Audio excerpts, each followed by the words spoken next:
अस्सलामु अलैकुम वरहमतुल्लाहि वबरकातुहू। पुरानी मालूमात के सिलसिला नंबर 14 यानी 14 सेशन लेकर मैं नदीम माहिर आपकी खिदमत में हाजिर हूँ।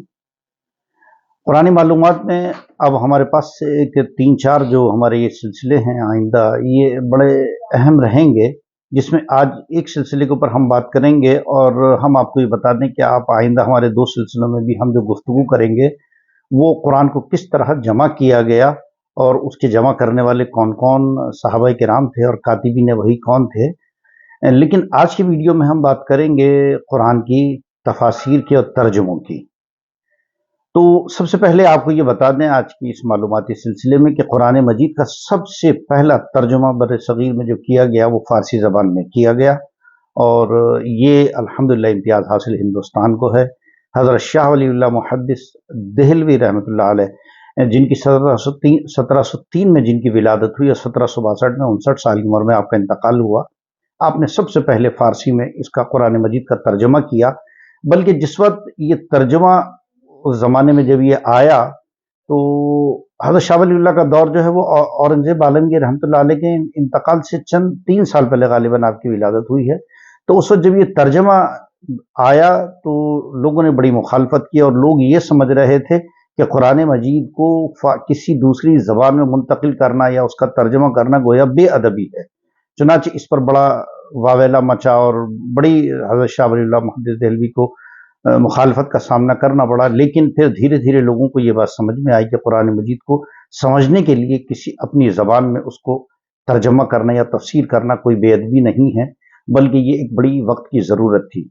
तो हज़रत शाह वलीउल्लाह मुहद्दिस देहलवी पहले उनको ये इम्तियाज़ हासिल है कि गैर अरबी ज़बान में तर्जमा करने वाले सबसे पहले शाह वलीउल्लाह मुहद्दिस देहलवी थे। और इसके बाद हम आइए आपको बताते हैं बस सरसरी तौर पर कि अब तक कुरान मजीद का तकरीबन 40 गैर मुल्की ज़बानों में तर्जुमा हो चुका है और कुछ मकामी ज़बानों में भी तर्जुमे हुए हैं। उनकी एक हल्की सी मजमूई तादाद और कुछ नंबर्स हम आपको बताते हैं कि अरबी ज़बान में अब तक कुरान मजीद के 54 तर्जुमे या तफसीरें आ चुकी हैं। उर्दू में तकरीबन 48, यानी अरबी के बाद उर्दू ज़बान सबसे ज़्यादा जिसमें तर्जुमे और तफसीर जो ख़ासतौर से मुस्तनद की अगर हम बात करें तो उनकी बात कर रहे हैं तो 48 उर्दू ज़बान में आ चुके हैं। फ़ारसी में 13 अब तक आ चुके हैं। इंग्लिश में 9 ट्रांसलेशन अब तक आ चुके हैं। ऐसे ही मलयालम में 7 हैं, सिंधी में 6 हैं, पश्तो में 6, बंगाली में 5 है, तुर्की ज़बान में इसके 4 अब तक तकरीबन आ चुके हैं।